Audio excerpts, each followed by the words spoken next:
제주도는 연륙이 됐습니다. 제주도는 빙하기 때 살아남은 잔존식물들이 한라산의 돌매화 나무인가요? 과거의 기록이잖아요. 기대도 않았던 북방계 식물들이 피난처 삼아가지고 산 또 어른들 그럴 것 같은데. 산삼을 뭐 제대로 장보고도 있어요. 그 다음에 백제시대 스님 이름이 날이 그냥 아주 그래서 좋거나 예보는 기상과학을 통한 예측으로 불확실성을 가지고 있습니다. 그럼 다른 과학 분야는 어떨까요? 기상청 전직 30년 출입 기자가 기상학자와 기상청을 방문한 과학자를 만나 이야기를 나눠봅니다.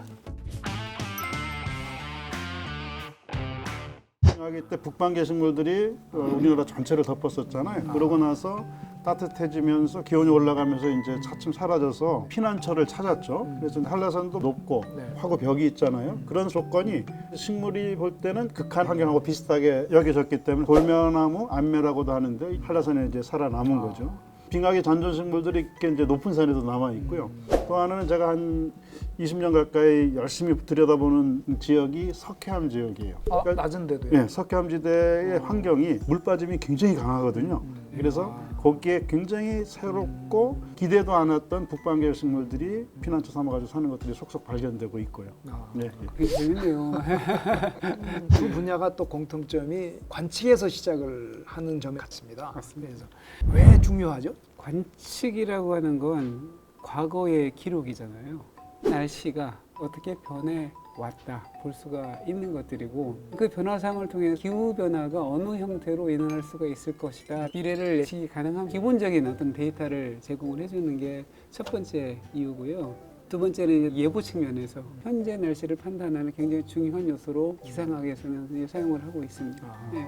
식물학 쪽에서도 관측은 기본인가요? 식물학에서는 기상에서 말씀하시는 관측이 이제 관찰일 수가 있죠. 네. 생물학 전체, 특히 이제 분류학의 학문 분야에서는 관찰이 가장 기본이거든요. 좁은 장소에서 그 관찰하는 게 아니라 우리 유럽에서부터 뭐 중국 대륙을 거쳐 동북아시아까지 온다 그러면 전체 관찰 이런 거를 해야만 같은 종이다, 다른 종이다 이렇게 할 수 있지 않겠습니까? 기상청에서도 식물을 관측을 하신다면서요? 우리 계절 관측이라고 아, 얘기하죠. 네. 식물을 통해서 계절이 어떻게 변화하는지 기록을 남기려고 관측을 하게 됩니다. 표준목이라는 걸 만들어 놓고 언제 발화하는지, 개화하는지, 만개하는지 매해마다 관측을 해서 어떻게 기후가 변화하고 있다 이걸 보기 위해서 우리가 하고 있습니다. 식물학 쪽에서도 일정한 기간, 장소 이렇게 관측을 하시나요? 하고 있습니다. 이제 특히 이제 기후 변화가 네. 심각해지기 때문에 생태학자가 됐든 분류학자가 됐든 그 페놀로지로서 그런 것들을 했고 환경부에서 기후 변화에 민감한 생물 100종을 선정을 해서 매년 모니터링을 하고 있고요. 산림청 국립수목원에서도 표준목을 관측하고 있죠.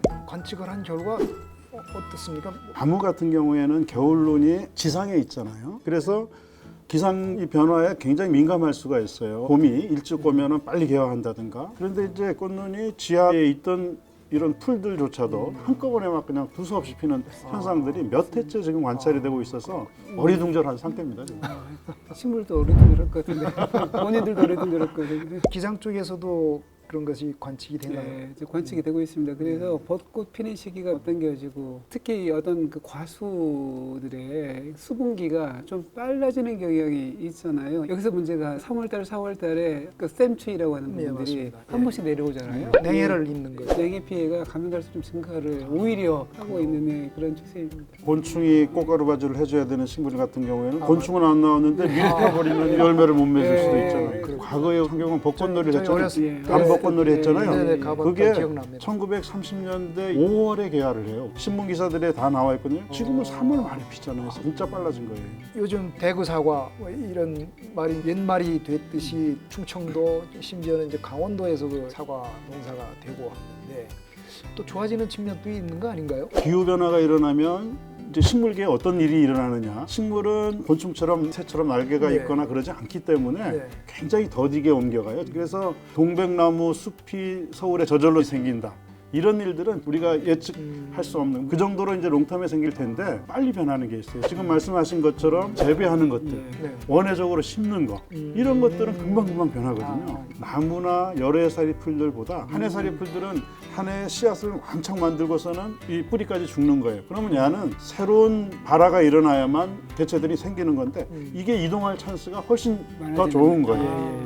그래서 기후변화종을 정하거나 이럴 때 소위 우리가 잡초 자운형 같은 게 과거에는 남쪽에 많았지만 그것들이 올라오는 게 한 해살이 훨씬 빠를 수 있거든요. 결국은 기후변화의 빙하기 때 내려와서 살던 북쪽에 고향을 둔 식물들 이건 타격을 금방 받을 수 있고 현재도 거의 멸종 위기에 놓여 있는 것들이 많거든요. 이것들이 없어지면 생물 다양성 감소가 바로 일어나는 거기 때문에 듣기로는 현 소장님께서 이 관찰력이 워낙 뛰어나셔가지고 기자들 사이로 얘기하면 특종이라고 할까요? 신종을 많이 발견하셨다고 들었습니다. 저는 뭐 관찰력이 그렇게 뛰어난 건 아닌 것 같고요. 왜 그러냐면 산삼을 뭐 제대로 못 찾았으니까. 그렇습니까?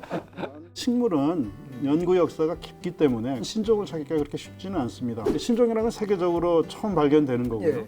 우리나라에서 처음 발견되면 외국의 학자는 다른 데서는 발견했지만 미기록종이라고 하는데 네. 신종인 경우에는 제가 이제 라틴어로 된 학명을 붙일 수 있는 거고 그 중에 하나는 울릉도에서 부지깽이 나물이라고 해서 그게 자연교잡이 일어난 것들을 발견했어요. 그걸 이제 울릉도의 송고산, 추산이라는 동네에서 처음 발견했는데 그래서 이제 추산쑥부쟁이라고 이름을 붙였고요.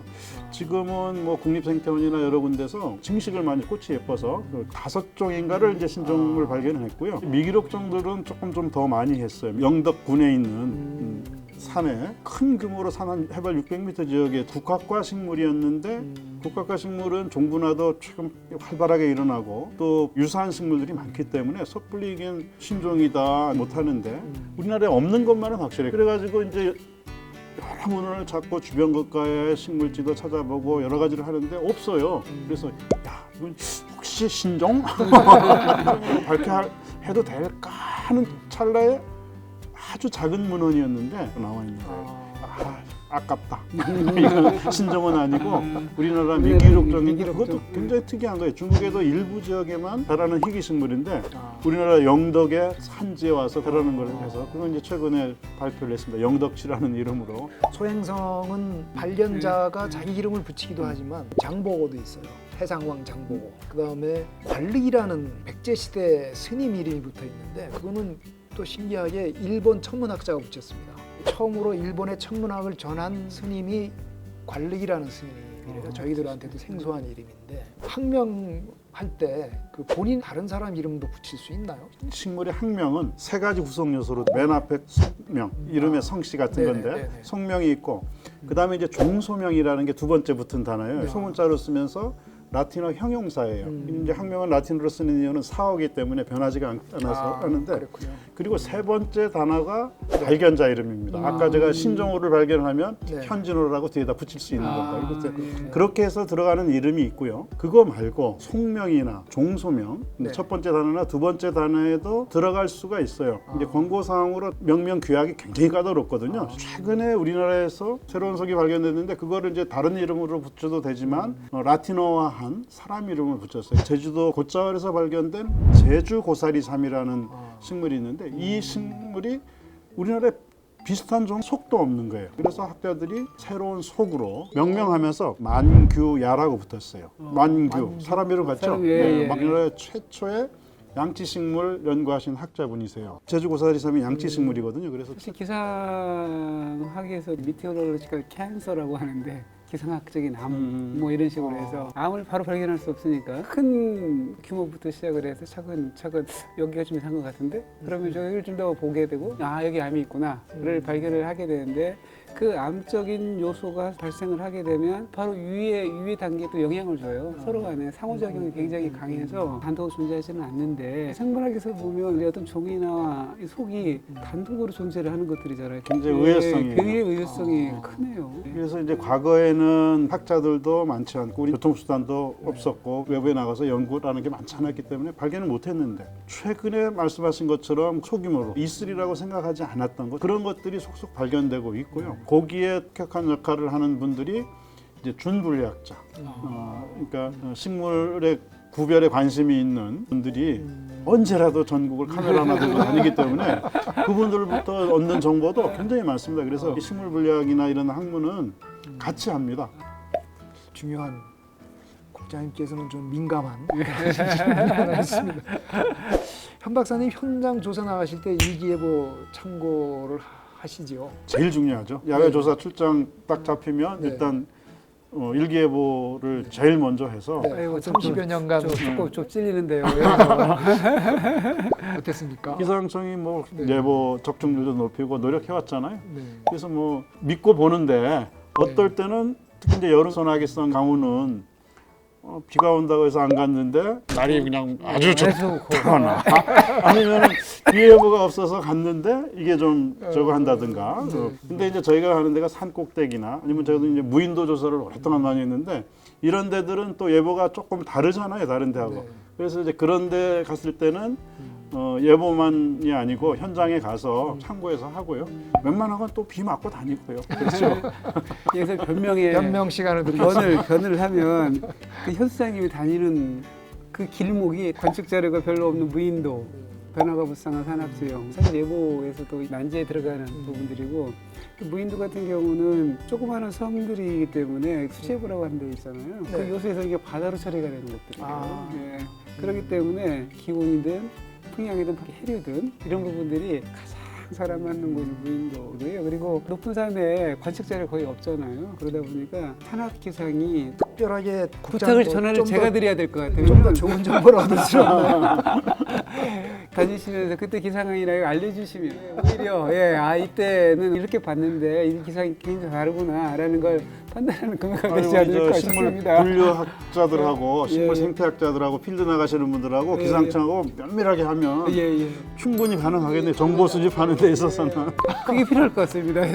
붙박이 기계가 수집해주는 정보가 아니라 살아있는 사람들이. 예, 그렇습니다. 예. 혹시 식물학자로서 꼭 이루고 싶은 목표나 꿈들이 혹시 있으신가요?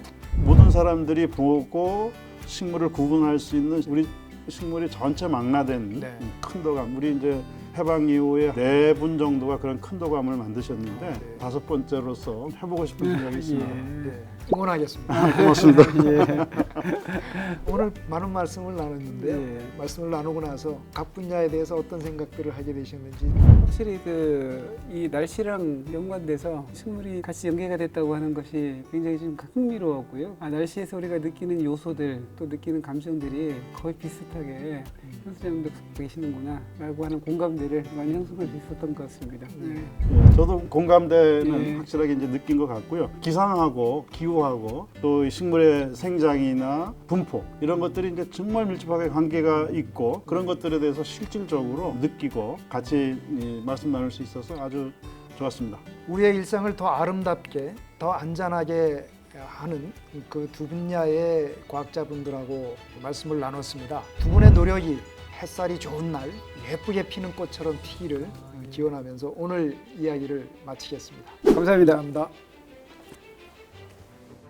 또 다른 과학자분의 기상청 방문이 기대되는 분은 기상청과 한국과학기자협회 유튜브 구독 좋아요. 함께해요.